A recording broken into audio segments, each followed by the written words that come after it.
Good evening to everyone. Hope everyone are fine, అంత బాగున్నారని అనుకుంటున్నాను. సో ఈ కపుల్ ఆఫ్ డేస్ తర్వాత అసెంబ్లీలో జరిగిన పరిణామాలు కానీ లేకుంటే బయట జరుగుతున్న పరిణామాలు కావచ్చు, జస్ట్ అలా షేర్ చేసి మాట్లాడదామనే ఉద్దేశంతో ఈ వీడియో పెట్టడం జరుగుతుంది. సో 2024లో ఒక మ్యాండేట్ ఇచ్చినారు, జనరల్ మ్యాండేట్ ఇచ్చినారు. సో దాంట్లో కొంతమంది ఇట్సే ఈవీఎంల వల్ల అనేది ఉంది, 49 lakh ఓట్స్ మ్యానిపులేట్ అయినాయి అనేది. స్టిల్ అది ఇంకా ఒక కంక్లూజన్ కోసం అన్ని పార్టీలు మాట్లాడుతున్నారు. అఖిలేష్ యాదవ్ లాంటి వాళ్ళు అయితే నా దాంట్లో 80 వచ్చినా కానీ నేను ఈవీఎంస్ని అయితే నమ్మే పరిస్థితి లేదు అనే పద్ధతిలో. So I do also believe EVMs అనేది ఇట్స్ ఇదనేది వాట్ ఎవర్ మేబీ. గతంలో చంద్రబాబు నాయుడు బాగాలేదన్నారు, ఇప్పుడు బాగుంది అంటున్నారు. నేను ఎప్పటికీ ఎలక్ట్రానిక్ డివైజెస్ అనేది మేనేజ్ చేయొచ్చు, మ్యానిపులేట్ చేయొచ్చు అనే దాని మీద నేను పూర్తిగా నమ్ముతాను. So what ever maybe good or bad అనేది తర్వాత తెలియనుంది. అండ్ కమింగ్ టు ప్రజలందరూ కూడా, మనమందరం కూడా అనుకునే విధంగా అది కానీ లేకపోతే చంద్రబాబు నాయుడు ఇచ్చిన హామీల వల్లనో ఇంకోటో దాని వల్లనో వేసినారు అని ఒక భావన కూడా అందరిలోనూ ఉంది ఇదండి. కానీ ఆయన ఈ హామీలు నెరవేర్చడం లేదు. ముఖ్యంగా అమ్మఒడిని కావచ్చు, ఇలాంటివి అవన్నీ తీసేస్తున్నాడు అని చెప్పేసి బేసిక్గా వీ కాంట్ ఎక్స్పెక్ట్ అద్భుతాలన్నీ అప్పుడే జరుగుతాయని కూడా మనం అనుకోకూడదు. We have to give them time. ఈ ఇయర్ ఎండ్ వరకు కూడా టైం ఇవ్వాలి. ఎందుకంటే వాళ్ళు సంపద సృష్టించి కదా తర్వాత ఇస్తామనేది, ముందైతే ఇస్తామని ఏం లేదు కదా. సంపద సృష్టించడానికన్నా మనకు టైం ఇవ్వాలి కదా. సో ఆ సంపద సృష్టించిన తర్వాత మనం వాళ్ళు ఏ మాట వరకు నిలబెడతారు, ఏ విధంగా వాటిని ఇది చేస్తారు అనే దాన్ని మనం మాట్లాడుకోవచ్చు. అంతకుముందు మీ దృష్టికి తీసుకొని రావాల్సినది ఇసుక ప్రభుత్వం ఒక విధానం. అంటే నేను మొదటి నుంచి కూడా ప్రభుత్వం అనేది, గవర్నమెంట్ అనేది అడ్మినిస్ట్రేషన్ చేయాలి కానీ వ్యాపారాలు చేయకూడదు అనేది. దాంట్లో 2 బిగ్ మిస్టేక్స్ వచ్చి, ఒకటి ఇసుక, మందు. ఆ 2 వ్యాపారాలు గవర్నమెంట్ చేయాల్సిన వ్యాపారాలు కాదు, అది థర్డ్ పార్టీ చేయాల్సిన వ్యాపారాలు మనం అడ్మినిస్ట్రేషన్ చేయాలి. దానివల్లనే మొత్తం చెడంతా మూట కట్టుకున్నామనే ఒక అపవాదం ఉంది. స్టిల్ ఈ గవర్నమెంట్ కూడా అదే కంటిన్యూ చేస్తుంది. వాళ్ళు ఏదైతే మారుస్తామన్నారో వాటిని మార్చకుండా తిరిగి అదే కంటిన్యూ చేయడం జరుగుతుంది. ఇట్స్ వాళ్ళ ఇది. ఇసుక అనేది ఉచితమన్నారు, అది ఏ విధంగా దొరుకుతుంది మనందరికీ తెలిసింది. బట్ మేబీ ప్రజల చేత ఎన్నుకోబడి ఉంటే we have to give time for them. వాళ్ళకు కూడా టైం ఇచ్చి దాని మీద ఏ విధంగా రియాక్ట్ అవుతారు, ఏ విధంగా చేస్తారు, చేయకపోతే ఒక ప్లాట్ఫామ్స్ మీద ఏ విధంగా మనం రెస్పాండ్ కావాలా, మహిళలకి ఇచ్చే దానిలో వచ్చి ఏ పథకాల గురించి అన్నమాట. సో దాని గురించి మనం పెద్దగా ఆలోచించాల్సిన అవసరం లేదు. దాని గురించి ఇది అనేది నా ఫీలింగ్. అయితే నేనైతే ఈ ఇయర్ ఎండ్ వరకు కూడా వాళ్ళకు ఇవ్వాలి, టైం ఇవ్వాలి. ఇప్పుడు రోజు మనం ఉన్నప్పుడు తెస్తూ ఉంటే అప్పుల వారం అని, మంగళవారం అని అంటుంటే, ఇప్పుడు చూస్తుంటే దగ్గర 32,000 కోట్లు డిఫరెంట్ రూపాల్లో తీసుకొచ్చారు. మరి అది ఎక్కడ ఖర్చు పెడుతున్నారో, ఎవరు ఖర్చు పెడుతున్నారో, ఎలా ఖర్చు పెడుతున్నారో కూడా తెలియటం లేదు. సో అది దాని గురించి ఒకటి. రెండోది చెత్త పన్ను. అప్పుడు వేసినప్పుడు చెత్త పన్ను వేసినందుకు చెత్త ముఖ్యమంత్రి అని కూడా మాట్లాడడం జరిగింది. చెత్త పన్ను అనేది చెత్తను కలెక్ట్ చేసుకోవడానికి ఖచ్చితంగా ప్రపంచ దేశాల్లో కావచ్చు, ఏ దేశంలో కూడా శానిటేషన్ బాగుండాలి అంటే ఖచ్చితంగా ఆ చెత్తను కలెక్ట్ చేసుకోవడానికి ఎవరికొకరికి అప్పచెప్పాలి. లేదంటే నువ్వు తీసుకొని పోయి డంప్ యార్డ్లో వేయలేము కదా, మనం అంతా చెత్త తీసుకొని పోయి. సో దాని ఒక మెకానిజం ఉండాలి. సో ఆ రోజు ప్రతిపక్షంలో ఉన్నప్పుడు వాళ్ళు మాట్లాడినారు ఆ విధంగా వేయకూడదని. కానీ ఇప్పుడు మళ్ళీ వేయచ్చు, అది చెయ్యొచ్చు అనే పద్ధతిలో వాళ్ళు కూడా ఇంప్లిమెంట్ చేస్తున్నట్టు. పవన్ కళ్యాణ్ గారు కూడా అది మళ్ళీ ఎక్కడో ఇంప్లిమెంట్ చేస్తున్నట్టు నేను చూశాను. వెదర్ అది కరెక్టా తప్పని కూడా నాకు తెలియదు. కానీ ఖచ్చితంగా చెత్త కలెక్ట్ చేయడంలో మాత్రం నేను అప్పుడు సమర్థిస్తున్నాను, ఇప్పుడు సమర్థిస్తున్నాను. అది పవన్ కళ్యాణ్ గారు అది వేసి ఉన్నా కానీ అది కరెక్టే. ఎందుకు అంటే ఖచ్చితంగా నీ ఇంటి చెత్తను నువ్వు తీసుకొని పోయి డంప్ యార్డ్లో వేయలేవు.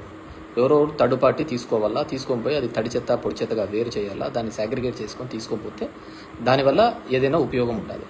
సో దాన్ని ఆ రోజు వాళ్ళు ప్రతిపక్షంలో రాజకీయంగా వాడుకోవచ్చు. కానీ ప్రజల శ్రేయస్సు కోసం అయితే దట్స్ బెటర్. లేకుంటే మొత్తం చెత్త అంతా తీసుకొని పోయి కాలువలలో వేస్తారు, ఇంటి ముందర వేస్తుంటారు. దానివల్ల రోగాలు ఇవి తప్ప వేరేది ఏది రాదు.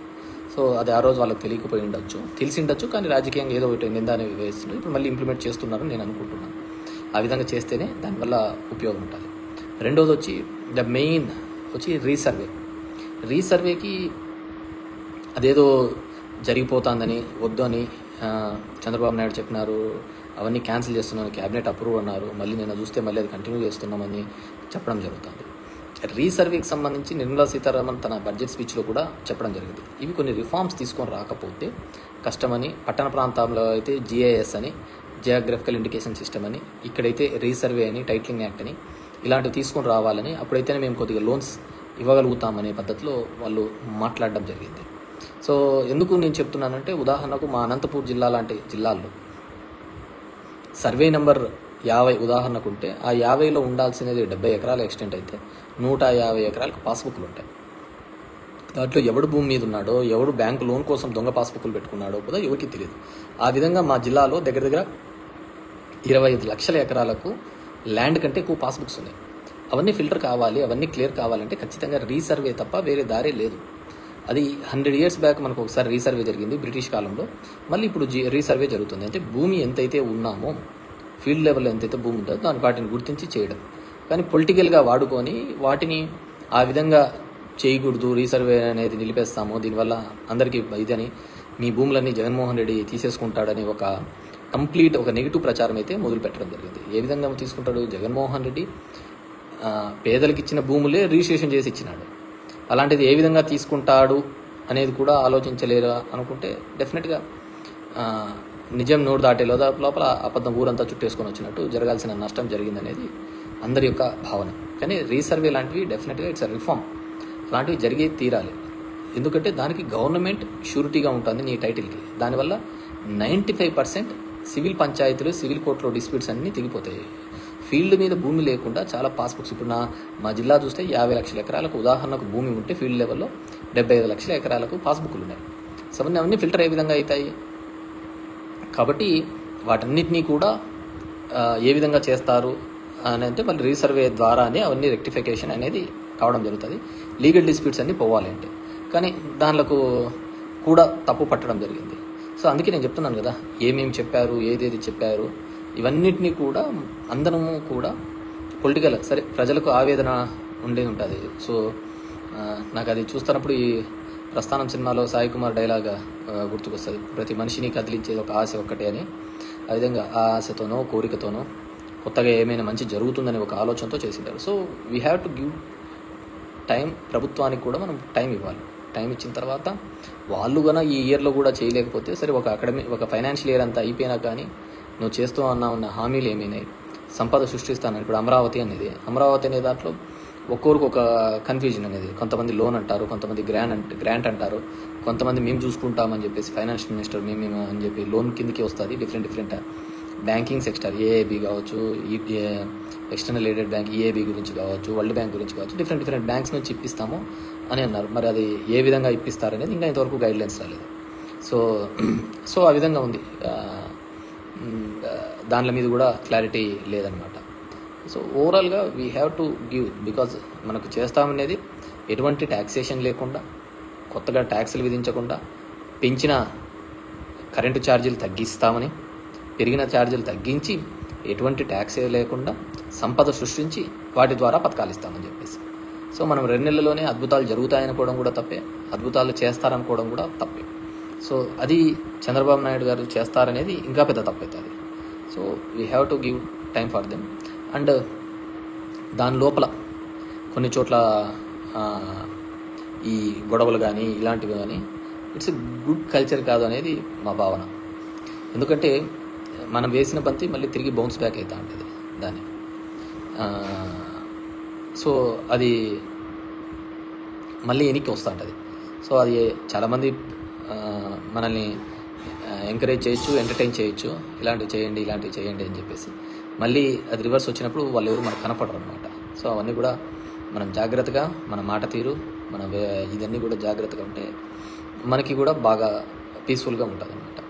సో అంటే బేసిక్గా నేను ఏంటంటే, మన వాళ్ళు వైసీపీ క్యాడరు వీళ్ళంతా అన్నా చూడన్నా ఇట్లా చేసినాడు అని ఈ సోషల్ మీడియా ప్లాట్ఫామ్స్లో దీనిలో పెడుతుంటే అదే మనం కొద్దిగా టైం ఇవ్వాలా, టైం ఇచ్చిన తర్వాత చూద్దాం వాళ్ళ సంగతి అని చెప్పేసి. అదేవిధంగా అమ్మఒడి తీసేసి తల్లికి వందనం అనేది ఇలాంటివన్నీ పెట్టడం ఇంకా ఇప్పుడు లేదు, నెక్స్ట్ ఇయర్ అంటున్నారు. చూద్దాం నెక్స్ట్ ఇయర్కి ఏ విధంగా చేస్తారు. బేసిక్గా నేను జగన్మోహన్ రెడ్డి ఇప్పుడు ప్రభుత్వంలో ఒక ఎమ్మెల్యేగా కావచ్చు అబ్జర్వ్ చేసినది ఏంటంటే జగన్మోహన్ రెడ్డి గారు ఎక్కడ కానీ ఫ్రీబీస్ ఇవ్వలేదు.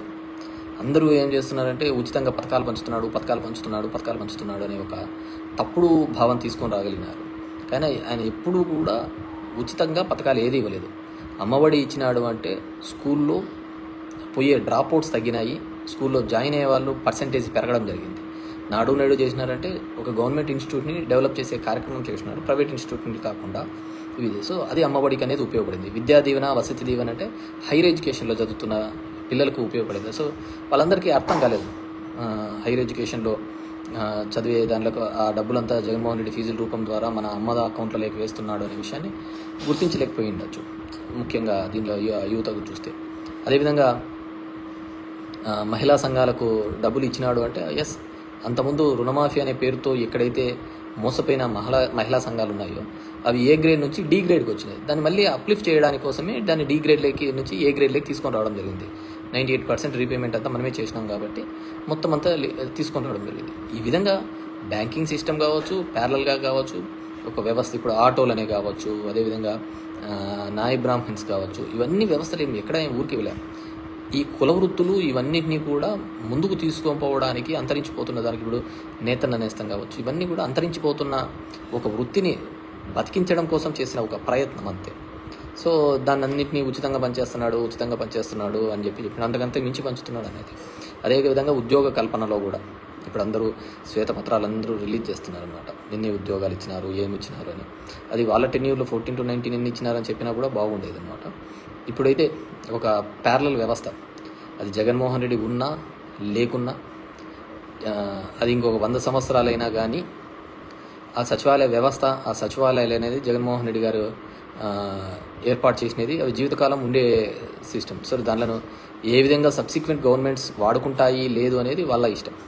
సో అది we have to check. So ఇలా వివిధ కారణాల వల్ల అన్నీ ఉన్నాయి. అండ్ ముఖ్యంగా ఓట్స్కి సంబంధించి 49 లక్షల ఓట్లు కేవలం మన ఏపీలో ఆ ఫిగర్ మ్యాచ్ కాలేదు పార్లమెంట్ ఎలక్షన్స్లో అనేది కొన్ని సంస్థలు చేసుకున్న వాటి ద్వారా రావడం జరిగింది. 79 సీట్లు దేశవ్యాప్తంగా ఈ విధంగా అవకతవకలు జరిగినాయని కూడా జరగడం జరిగింది అన్నమాట. సో దాని మీద పూర్తిగా కూడా ఒక ఎంక్వైరీ జరగడమో లేకుంటే ఇంకో పద్ధతి ద్వారా వస్తేనే తప్ప వాటిని మనము కరెక్ట్గా చెప్పలేము. ఎవరో చెప్తున్నారు ప్రజలు ఆశపడి మోసపోయినారట. మనిషిని బతికించేదే ఆశ. సో ఆశ పడడంలో తప్పు లేదు, అది నెరవేరుస్తారా లేదా అనేది తర్వాత ఇట్స్ వాళ్ళ ఇది అనమాట. We have to see. పాపం ముఖ్యంగా రాయలసీమ ప్రాంతంలో అయితే వర్షాలు లేక రైతులు ఇబ్బంది పడుతున్నారు, పనులు లేక ఇబ్బంది పడుతున్నారు. చాలా ఇబ్బందికరమైన పరిస్థితులు ఉంది. ఎందుకంటే కొన్ని గ్రామాలలో తాగునీళ్ళకు కూడా ఇబ్బంది కలిగే, ఎందుకంటే వాటర్ టేబుల్ పడిపోతుంది, వాటర్ టేబుల్ బాగా డౌన్ఫాల్ అవుతుంది. We have to see. Pawan Kalyan గారికి ఇప్పుడు తీసుకున్నారు Panchayati Raj ministry, it is challenging. ఆయన కూడా నేను విన్నాను ఇక్కడ బ్లీచింగ్ పౌడర్ ఇది లేదు, దీనికి ఇది లేదు అని చెప్పేసి కూడా వినడం జరిగింది.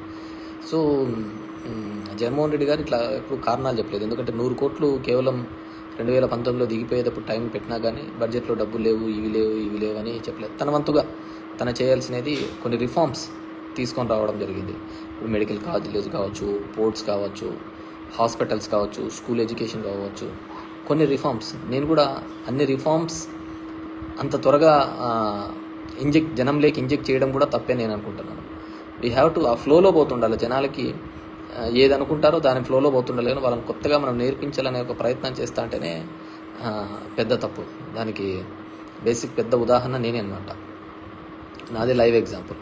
ఎందుకు నేను లైవ్ ఎగ్జాంపుల్ అంటే, ఇప్పుడు పబ్లిక్ రిప్రజెంటేటివ్స్ జనం దగ్గరికి పోరు, జనంతో మాట్లాడరు, వాళ్ళ దగ్గరికి వచ్చిన వాళ్ళనే కలవడం బరువుగా ఉంటుంది. అలాంటిది నేను ఒక కొత్త సిస్టమ్ని తీసుకొని వచ్చి వీళ్ళే వాళ్ళ దగ్గరికి తీసుకొని పోవడం జరిగింది. దానికి ఎన్నో నిందలు మోయడం తప్ప నాకు వేరేది ఏంది జరగలేదు. అదే మర్యాదగా నేను ఇంటికాడ కూర్చున్నా కానీ నాకు ఈ నిందలు తప్పేటివి. నా పని నేను చూసుకున్నా కానీ నేను జనం దగ్గరికి పోవడంతో నాకు నిందలు ఓటమి తప్ప నాకు నేను పెద్దగా మూట కట్టుకునేదంటే ఏమీ కనపడలేదన్నమాట. సో అపవాదాలు తప్ప మూట కట్టుకునేది ఏంది లేదు. సో అట్లుంటుంది. కాబట్టి ఎప్పుడే కానీ సిస్టంలో ఏ విధంగా అలవాటు పడితే దాని ప్రకారమే పోవాలా. అదేంటి అంటే రాజకీయ నాయకులు అనేది ప్రజలకు దూరంగా ఉండాలా, ఎలక్షన్లప్పుడు కనపడాలా, వాళ్ళకి అబద్ధాలు చెప్పాలా, అబద్ధాలకు నచ్చితే వాళ్ళకు ఇది చేస్తూ అంటారు, నమ్ముకుంటే వేయరు. ఇంకా దీంట్లో మంచని చెడు అనేది అనవసరమైన విషయం. అండ్ రెండోది, చంద్రబాబు గారు నిజమైన రాజకీయ నాయకుడు అయితే అసలు ఏ పథకాలు చేయకూడదు. ఎందుకు చేయకూడదు అని నేను అంటానంటే, ఇన్ని పథకాలు చేసి ఎటువంటి అవినీతి లేకుండా ప్రజలకు అందించాలి అని జగన్మోహన్ రెడ్డి గారు అనుకున్నారు. ఆ విధంగా అనుకోవడం వల్లనే కదా జగన్మోహన్ రెడ్డికి 11 సీట్లు వచ్చినాయి. అదొక పొలిటికల్ లాగా చేసి ఇంకో విధంగా చేసింటే ఇప్పుడు అందరూ అదే చెప్తున్నారు కదా, వాలంటీర్ అనే వ్యవస్థను తీసుకొని రావడం ద్వారానే పార్టీకి దానికి దూరం అయిపోయింది అనేది అందరి యొక్క భావన. సో వాలంటీర్ వ్యవస్థ ద్వారా అవినీతి లేకుండా చేయాలి అనేది జగన్మోహన్ రెడ్డి యొక్క ఆలోచన. అది నచ్చలే జనాలకు. లేదు మేము ఇలాగే తిరగల్లా, మేము అందరి రాజకీయ నాయకుల ఇళ్ళ దగ్గరికే పోవల్లా, తిరగల్లా, ఇవ్వల్లా, మమ్మల్ని సతాయించల్లా, అప్పుడు కానీ మాకు ప్రభుత్వం నుంచి అందకూడదు అనే పద్ధతిలో ఆలోచించినారు. So we have to accept. So ఇప్పుడు గన చంద్రబాబు నాయుడు గన పథకాలు గన ఇవ్వడం మొదలు పెడితే అందరూ అంటారు కదా, ఏమని అంటారు, జగన్ రెడ్డి బాగా చేసినారు లేప, జగన్ రెడ్డి చేసిన దానికి మీరేం చేసినారు, ఇప్పుడు నేను చేసినా అవే చేస్తాము, కాబట్టి నా స్టైల్ వేరు అనే తన స్టైల్లో తన ఫంక్షనరీ మొదలు పెడతాడు. సో అదే ఫంక్షనరీ ఇప్పుడు మొదలు పెట్టినాడు అని నేను అనుకుంటున్నా. మళ్ళీ తన ఫంక్షనరీ మొదలు పెట్టాడు అని నేను అనుకుంటున్నాను. సో నిజంగా అంటే అప్పుడు ఒక మోడల్ అయ్యేది. జగన్మోహన్ రెడ్డి కన్నా సక్సెస్ అయ్యింటే పేదవాళ్లకు సాయం చేయాలి, పేదవాళ్లకు ఆదుకోవాలి అనేది ఒక ఎగ్జాంపుల్గా నిలిచేది. ఇప్పుడు ఆయన చేసిన తర్వాత కూడా ఓడిపోయినాడు కాబట్టి, తన పార్టీ రాలేదు కాబట్టి, సో అది నెక్స్ట్ జనరేషన్స్కి అది ఎప్పుడు ఒక ఎగ్జాంపుల్ కానే కాదు. సో అది నెక్స్ట్ జనరేషన్కి అది ఎగ్జాంపుల్ కానే కాదు. సో నెక్స్ట్ జనరేషన్కి ఇంకోటి ఎగ్జాంపుల్, చంద్రబాబు ఇంకో పద్ధతిలో ఆలోచించాలి. అది పథకాల రూపంలో కాకుండా ఇంకో పద్ధతిలో ఆలోచించాలి. సో అతను అదే సంపద సృష్టిస్తాను అనే ఒక పద్ధతిలో ఆలోచించాడు. అది ఎంతవరకు సంపద సృష్టిస్తాడు ఏంది అనేది మనం we have to wait and see. So ఆయన చేయలేదు, ఇది చేయలేదు అని చెప్పేసి పెద్దగా కంగారు పడద్దండి, పెద్దగా ఆలోచించద్దండి. అండ్ బాగా బీ రిలాక్స్. ఈ మధ్యకాలంలో కొన్ని మంచి మూవీస్ వచ్చినాయి, కల్కిను, మహారాజా, ఇట్లా. నాకు ఆ సినిమాలు కూడా గుర్తుకొస్తాయి. ఏమన్నా పని జగన్మోహన్ రెడ్డికి చెప్పండి, టికెట్ రేట్లు తగ్గియాలా అని చెప్పేసి పడి ఆ సినిమా వాళ్ళతో అందరితో నిష్ఠూరాలు తప్ప వేరేది ఏమన్నా ఉందా? ఎవరు లైఫ్ వాళ్ళు ఉంటాండ్రి. ఆ టికెట్లు తగ్గేలా, సామాన్యులకి ఇది కావాలా, అంతంత రేట్లు ఉండకూడదని ఆయన ఏదో పడినాడు. పడితే అందరితో ఈరోజు నిష్ఠూరాలు తప్ప వేరేది ఏమన్నా మూట కట్టుకున్నాడు. ఆయన ఏం మూట కట్టుకోలే కదా, అలా ఉంటుంది. సో ఎప్పుడైనా కానీ జనాలకు ఆ రోజు అది అవసరం లేదు. బ్లాక్లోనే టికెట్ పెట్టుకొని కొనుక్కొని పోతారు ఫ్యాన్స్కి వాళ్ళ సినిమాలు వస్తే. అలాంటిది నువ్వు ఆ టికెట్ తగ్గిమని చెప్పడానికి చెప్తే వాళ్ళు ఎందుకు యాక్సెప్ట్ చేస్తారు? So it's craze. మనం వాళ్ళకి తగ్గిస్తున్నాము ఇదేదైనా వాళ్ళు ఆలోచించారు. ఆ విషయం గురించి వాళ్ళకి తెలియదు కదా, మనకి మంచి చేస్తున్నాము అనేది. వాళ్ళ సినిమా ఫ్యాన్ ఎంతైనా పెట్టుకోవాలా అనేది వాళ్ళ ఆలోచన. మనమెవరు వాళ్ళు ఆ రేటు తగ్గించాలనేది అలా అనుకున్నాము. అందరితో ఒక ఇండస్ట్రీతో అందరితో కూడా మనం చెడు మూట కట్టుకోవడం జరిగింది. నా ఎస్సీలు, నా ఎస్టీలు, నా బీసీలు అని అన్నారు. మిగతా ఆ సెక్షన్ ఆఫ్ ది పీపుల్ నీతో సెయిల్ అయినారో లేదో తెలియదు, కానీ మిగతా సెక్షన్ ఆఫ్ ది పీపుల్ అందరూ కూడా నెగిటివ్ అయినారు కదా, వాళ్ళేనా మేము వద్దా అని. పోనీ ఎవరినైతే భుజాన్ని ఎత్తుకున్నారో వాళ్ళన్నా మనతో తోడొస్తున్నారా? తోడొచ్చింటే ఈ పరిస్థితి అయితే ఉండేది కాదు కదా. తోడొస్తే ఈ పరిస్థితి అయితే ఉండేది కాదు కదా. సోషల్ ఇంజనీరింగ్ అనే కాన్సెప్ట్ తీసుకొని వస్తుంది.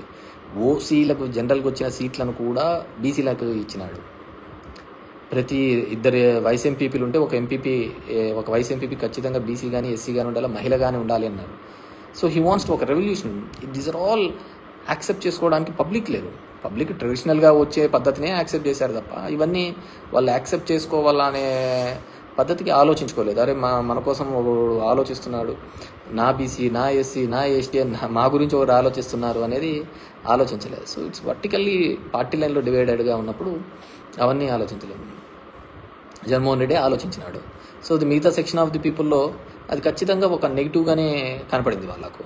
సో అది ఇంకా స్ట్రెస్ చేయడంతో ఇంకా ఎక్కువ ఉంది. పోనీ మమ్మల్ని ఓన్ చేసుకుంటున్నాడు కదా, మమ్మల్ని ఏ ముఖ్యమంత్రి కూడా ఏ పార్టీ కూడా ఇన్ని పదవులు ఇచ్చి ఈ విధంగా మమ్మల్ని దగ్గరగా చేసుకున్నారు కదా అనే ఫీలింగ్ వాళ్ళు కూడా ఎక్స్ప్రెస్ చేయలేదు, వాళ్ళు కూడా చూపించలేదు అనమాట. మమ్మల్ని ఇంతగా చేసినారు కదా, మాకు ఈ విధంగా ఒక రాజ్యాంగబద్ధమైన పదవులు ఇచ్చినారు కదా, సరే ఆ పదవులకు ఏ విధంగా ఉంది ఏముంది అనేది తర్వాత, ఎంతోమందిని పక్కన పెట్టి ఇచ్చినాడు మమ్మల్ని, వాళ్ళకు వచ్చిన ఆపర్చునిటీని కూడా తీసేసి మాకు ఇచ్చినాడు కదా, సో మనం ఉండాలి కదా అనేది కూడా లేకపోయిందనమాట. సో దీంట్లో మనిషి ఒకటి ఆశ కోరికలు దీని మీద తప్ప వేరేది ఏది కానీ దీంట్లో కనపడదన్నమాట. సో మనము అంత చేసినా కానీ ఏ విధమైన పరిస్థితి కనపడలేదు. So I wish everyone be positive. This 4 years we have to go ahead, YCP వాళ్ళందరికీ కూడా. సో అందరూ కూడా బీ పాజిటివ్. సో ఉంటారు పాపం జగన్మోహన్ రెడ్డి గారిని ఆలోచించండి, ఇంట్లో వాళ్ళు అతన్ని ఇబ్బంది పెడుతూ, బయట చంద్రబాబు నాయుడు ఇబ్బంది పెడుతూ, పైన బీజేపీ ఇబ్బంది పెడుతూ, ప్రతి ఒక్కరూ ఏదో విధంగా అతన్ని క్రష్ చేయాలా అని వాళ్ళ అహాన్ని చూపించుకోవాలని ఒక ప్రయత్నం చేస్తున్నారు. So at this point of time మనమందరం కూడా వైసీపీ పార్టీకి ఆయనకు తోడుగా ఉండాల్సిన బాధ్యత. నాకు తెలిసి ఆయన ఎవరికే కానీ తెలిసి అయితే నష్టం జరిగిండదు. సో డెఫినెట్గా ఒక పొలిటికల్ డ్రివన్ తప్ప, రాజకీయంగా తీసుకోకపోవడం తప్ప ఆయన అన్నీ కూడా ప్రతి ఒక్కరికి కూడా మంచి చేసే ఒక ప్రయత్నమే చేసినాడే తప్ప ఎక్కడే కానీ నెగిటివ్ చేయలేదు. ప్రతి ఒక్కరికి మంచి చేయాలనే ఒక ఆలోచన తప్ప వేరేది ఏం చేయలేదు. సామాన్యుల వరకు కూడా ఒక మంచి చేయాలనే ఒక ఆలోచన తప్ప వేరేది ఏం చేయలేదు. సరే ఉండొచ్చు, రాజకీయంగా దాన్ని రాజకీయంగానే చూసుకోలేదు. ఇప్పుడు ఎఫ్పీ షాప్స్ ఉన్నాయి ఒక పల్లెలో, ఒక గ్రామంలో. ఎఫ్పీ షాప్ అంటే ఆ ఊళ్ళో ఉన్న పెద్ద లీడర్ దగ్గరకు ఉంటుంది. అది జనాలందరూ అతని దగ్గరికి పోతుంటారు, లైన్లో నిలబడుతుంటారు, తెస్తుంటారు. జగన్మోహన్ రెడ్డి ఒక కొత్త పద్ధతి తీసుకొని వచ్చినాడు, ఒక వ్యాన్ పెట్టాలని, అది ఇంటింటికి పోయి ఇవ్వాలని. సో అక్కడ అతను బాధపడినాడు, వీళ్ళకు సాటిస్ఫాక్షన్ లేదు. అలా మల్టిపుల్ రీజన్స్తో ఈ విధంగా ఉంది. So that's it for now. So అందరినీ కూడా be positive and we have to, అందరం కూడా జగన్మోహన్ రెడ్డి గారికి తోడుగా ఉందాం, అండగా ఉందాం. అతన్ని అన్ని విధాలుగా కూడా ఇబ్బంది పెట్టే ప్రయత్నాలు చేస్తూ ఉంటారు ఎమ్మెల్యే క్యాండిడేట్స్కి. రాజకీయంగా ప్రతి గ్రామంలోనూ, ప్రతి ఊర్లోనూ, ప్రతి వార్డులలోనూ కూడా ఇబ్బంది పెట్టాలా అనే ఒక ఆలోచన విధానంతో చూస్తుంటే ఇప్పుడు ఒక కొత్త ట్రెండ్ వస్తుందన్నమాట. మామూలుగా రాజకీయ నాయకులు కొట్లాడుకుంటూ ఉంటారు, అయిపోతుంటుంది. ఇప్పుడు అదంతా అయిపోయిన తర్వాత దానికి సంబంధించిన అధికారులను కూడా, ఐఏఎస్లను, వీళ్ళను అప్పుడైతే ఎవరైతే ఉన్నారో వాళ్ళను కూడా కంప్లైంట్లు పెట్టాలా, కేసులు పెట్టాలనే ఒక ఆలోచన చేస్తున్నారు. So we have to wait and see. నాకు అనిపిస్తూ ఉంటుంది అదంతా దేశంలోని దరిద్రాలకు అన్నిటికీ కూడా రాజకీయ నాయకులైనా కారణము. దెర్ ఆర్ మెనీ సిస్టమ్స్ ఉన్నాయి కదా, వ్యవస్థలు చాలా ఉన్నాయి కదా, కానీ ఎందుకు ఒక రాజకీయ నాయకుడు మాత్రమే దీనికి వస్తాడు అంటే 5 ఏళ్ళకి ఒకసారి ఓట్లకు వస్తున్నాడని ఆ విధంగా ఉంటుంది. ఇప్పుడు if you look in to the 4 pillars అనుకుంటే జ్యుడిషియరీ కావచ్చు, మీడియా కావచ్చు, ఎగ్జిక్యూటివ్ కావచ్చు, కాన్స్టిట్యూషనల్ పొలిటికల్ కావచ్చు, ఏదైనా కావచ్చు, దీనిలో కేవలం ఒకటిదే తప్పు ఉందంటారా? I don't think so. కింద నుంచి పబ్లిక్ దగ్గర నుంచి పై వరకు ప్రతి ఒక్కరిది ఏదో ఒక సందర్భంలో వాళ్ళ ఆశ, వాళ్ళ కోరికల మీద, అది కులం మీదనో, మతం మీదనో, అవకాశవాదం మీదనో, ప్రతి ఒక్కదాని మీద ఏదో విధంగా రన్ అవుతానే ఉందన్నమాట. సో ఇవన్నిటినీ కూడా అండ్ ఫ్యాక్షనిజం పెరుగుతుందని ఎవరో పెట్టారు పురుషోత్తం అంట. ఎస్, డెఫినెట్గా ఇవన్నీ కూడా ఫ్యాక్షనిజానికి తోడుగు అయ్యేటివే. ఒకరికొకరి మీద ఒకటి కలిసి వచ్చి ఫ్యాక్షనిజానికి ఇంకో విధంగా ఒక అన్రెస్ట్ వచ్చిందనుకో, అన్రెస్ట్ వచ్చినప్పుడు డెఫినెట్గా అందరూ రివోల్ట్ అవుతారు, అందరూ రోడ్ల మీదకి వస్తారు. ఆ రోడ్ల మీదకి వచ్చినప్పుడు, ఆ రివోల్ట్ వచ్చినప్పుడు డెఫినెట్గా నో వన్ కెన్ స్టాప్ అనమాట. ఎందుకంటే మనం చూసాం ఈ దేశంలో ఉల్లిగడ్డల రేట్లు పెరిగినప్పుడు కూడా ప్రభుత్వాలు పడిపోయిన దేశం ఉంది అనమాట. కాబట్టి ప్రతి ఒక్కటి కూడా అదే విధంగానే ఉంటుంది. దీంట్లో మంచికి చెడుకు లేదు, కేవలం స్వార్థానికి, ఆశకు, కోరికలకు తప్ప దీంట్లో వేరే ప్లేస్ లేదనమాట ఎక్కడ కానీ. సో దాన్ని బట్టి మనం కూడా పోతుంటే బాగుంటుంది. So I wish all the best. So చాలా రోజులైన తర్వాత కానీ ఒక ఇది అండ్ అందరికీ నేను కోరుకునేది ఒకటే, don't expect much from Chandrababu Naidu. ఏదో ఆయన చెప్పిన పథకాలని రాత్రికి చేసేసి అద్భుతాలు చేస్తాడు అని చెప్పేసి మనంగా అనుకోవాల్సిన అవసరం లేదు. ఎందుకు చెప్తున్నానంటే డెఫినెట్గా గతంలో అతను ఎప్పుడు చేసిన దాఖలాలు లేవు. అండ్ జగన్మోహన్ రెడ్డికి జరిగిన తర్వాత 11 సీట్లు ఇచ్చిన తర్వాత ఇన్ని పథకాలు ఇంత మంచి అవినీతి లేకుండా జరిగిన తర్వాత 151 నుంచి 11 సీట్లకు తీసుకొని వచ్చిన తర్వాత ఏ రాజకీయ నాయకుడికైనా సరే కొద్దిగానే ఆలోచన ఉంటే అతను ఖచ్చితంగా ఇలాంటి పథకాలు ఏవే కానీ చెయ్యడు. ఎందుకంటే అన్ని చేసినా కానీ జగన్మోహన్ రెడ్డికి ఏం చేశారు అనే ఒకటే బిగ్ క్వశ్చన్ మార్క్. సో కాబట్టి ఎవరే కానీ నాకున్న అంచనా ప్రకారం అయితే ఎవరు చేయరు. ఏదో ఎలక్షన్లకు 2 నెలల ముందు వస్తూ ఉంటారు, నీకు ఏది ఇష్టమైతే అది ధర్మవరానికి సముద్రం కావాలంటే తీసుకొని వస్తామంటారు, ఇంకోటి కావాలంటే తీసుకొని వస్తారు, అట్లా ఏదో మాటలు చెప్తా అంటారు, పోతా అంటారు. సో దట్స్ పీపుల్స్ అన్నమాట. Thank you very much.